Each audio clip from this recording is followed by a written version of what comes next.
ये कहानी मेरी फ्रेंड के साथ बीती घटना पर आधारित है और ये राजस्थान के कोटा शहर झालावाड़ हाईवे की सच्ची घटना है। अगर आपने हमारा चैनल सब्सक्राइब नहीं किया है तो सबसे पहले सब्सक्राइब करें, लाइक करें, शेयर करें और बेल आइकॉन को दबाना ना भूलें। सन 2012 के लास्ट में 31 दिसंबर को हमने नया घर शिफ्ट किया। उस टाइम काफ़ी सर्दी थी। हमारा पुराना घर हमने जब छोड़ा तो बहुत दुख हुआ, क्योंकि वो घर बीच बाज़ार में था। अक्सर वहाँ चहल पहल दिखाई देती थी। और हमारा जो नया घर था वह झालावाड़ हाईवे के पास एक गांव जिसमें एक गली थी, उस गली का दूसरे नंबर का मकान हमारा ही था।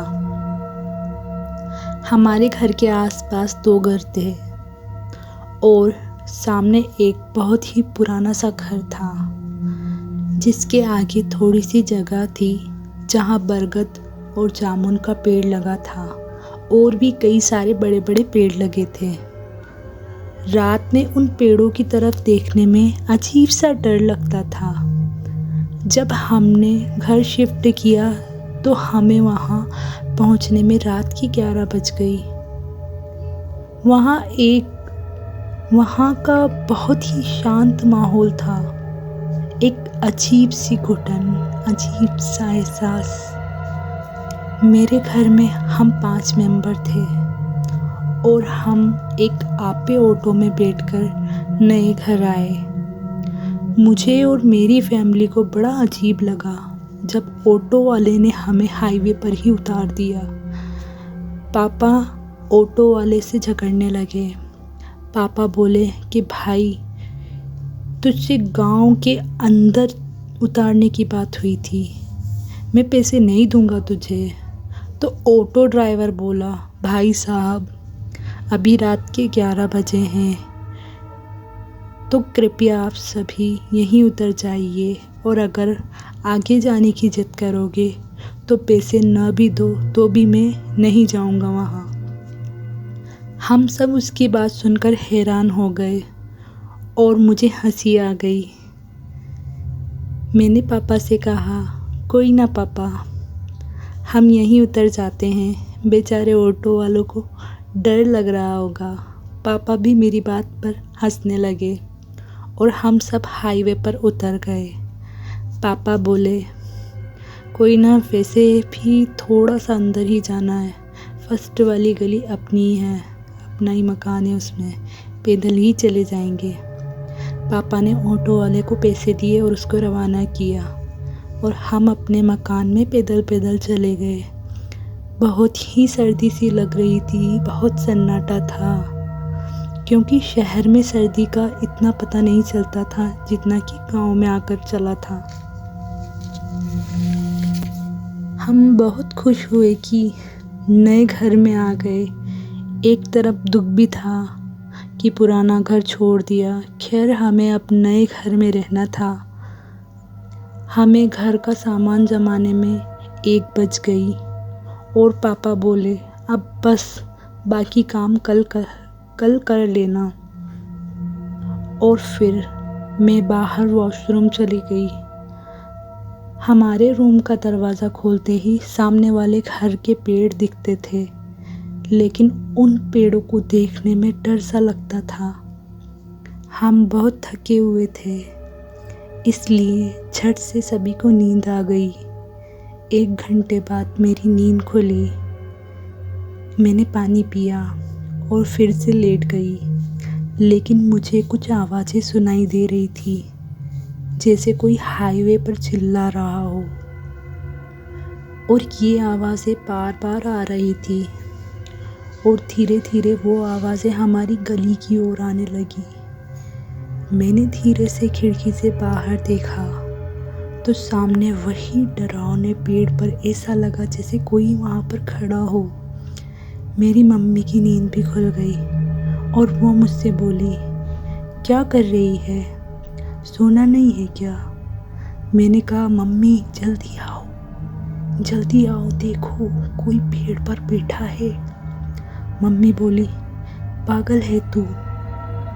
आंखें में नींद भरी है और जागते हुए सपने देख रही है। मम्मी चिल्लाई और बोली, सो जा अब। जैसे ही मैं सोने लगी, पेड़ पर से किसी ने मुझसे बाय किया और मुझे किसी का हाथ दिखा। मैं हैरान थी, मगर नींद की वजह से नज़रअंदाज कर गई। ऐसे ही कुछ महीने बीत गए। रातों में चिल्लाने की आवाज़ें मेरी फैमिली ने भी सुनी थी, मगर कोई किसी से कुछ नहीं कहता था। वो इसलिए कि सब जानते थे कि नई जगह है, कोई डर ना जाए। कुछ समय बाद गर्मी का मौसम आ गया और गर्मियों में घर के बाहर या छत पर सोना बहुत अच्छा लगता था। एक दिन हम सब छत पर सो रहे थे। ऐसा लग रहा था जैसे कुछ चुभ रहा हो। कुचर की वजह से नींद खुल जाती थी।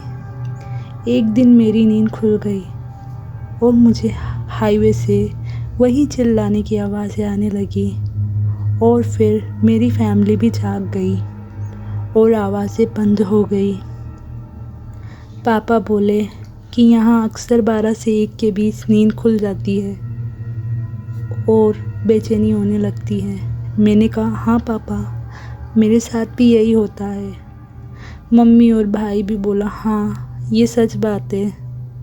उस वक्त 12:30 हो रहे थे। हमें अचानक से कुछ गाना सुनाई देने लगा और वो गाना डीजे में बज रहा था। आवाज़ से बिल्कुल हमारी गली के बाहर से आ रही थी। ऐसा लग रहा था जैसे कोई गली के नुक्कड़ पर ही डीजे बजा रहा हो।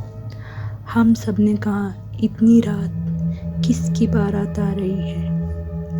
मम्मी बोली, शायद किसी की निकासी निकल रही होगी। हमारे घर की छत से उस बारात का उजाला दिखाई दे रहा था, मगर एक घर की वजह से वो बारात नहीं दिख पा रही थी। अब हमें नींद बिल्कुल नहीं आ रही थी, क्योंकि वो बारात आधे घंटे से वहीं खड़ी थी और गाना भी 2 लाइन में बज रहा था। फिर से वही बजता, वो गाना बार बार रिपीट हो रहा था।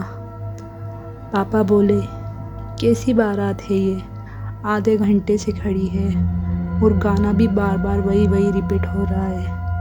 पागल है शायद ये गांव के लोग। हम सब नीचे कमरे में चले गए। ऐसे करते करते हमारी 4 रातें गुजर गई और रोज़ रात 12 से 1 के बीच में नीचे आ जाते और रोज़ वही बारात, वही गाना। हम सब हैरान थे और कुछ नहीं समझ पा रहे थे।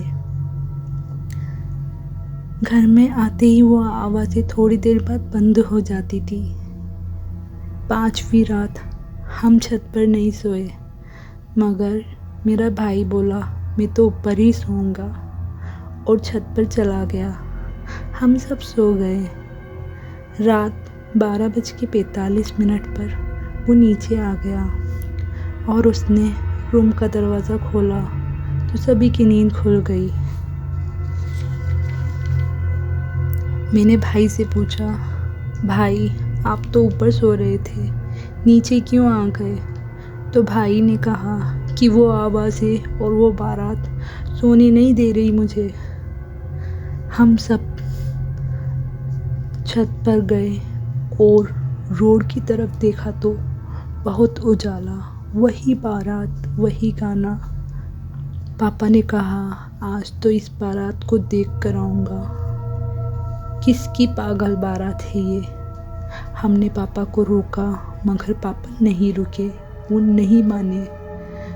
हमें वो गाना बराबर सुनाई दे रहा था और हम दरवाजे से खड़े देख रहे थे। एकदम से पापा भागते हुए आए हमारी तरफ और बोले, हाफने लगे पापा और काफ़ी डरे हुए थे।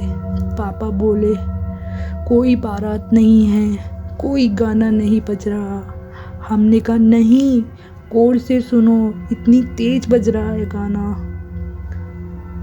तो पापा हैरान हो गए, क्योंकि वो जब बाहर गए तो गाना बंद हो गया था और कोई बारात नहीं दिखी, बिल्कुल सुनसान दिखा।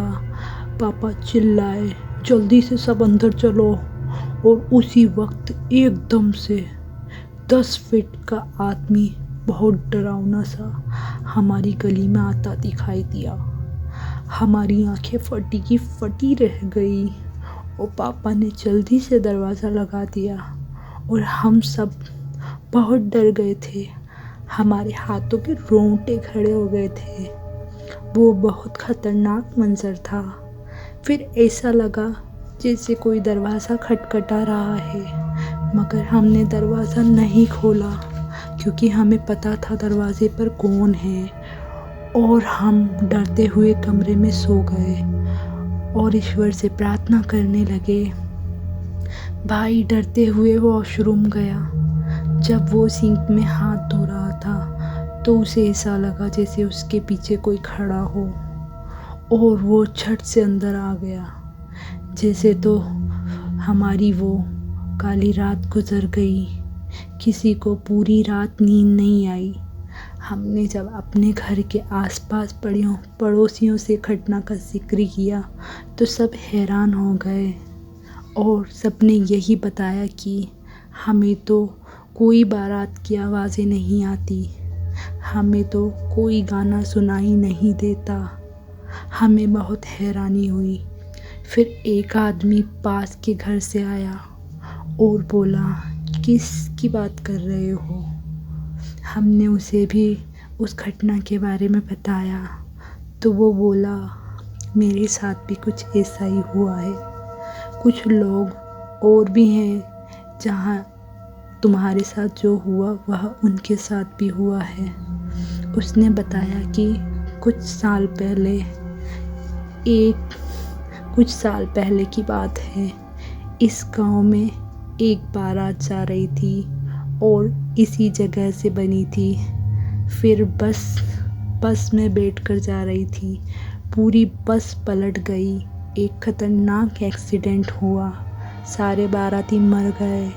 इसलिए अक्सर कुछ लोगों को यहाँ अभी भी वही बारात दिखाई देती है और कुछ को आवाज़ें सुनाई देती हैं। उस बारात का सिलसिला ख़त्म नहीं हुआ और हमने उस गांव से घर खाली कर दिया।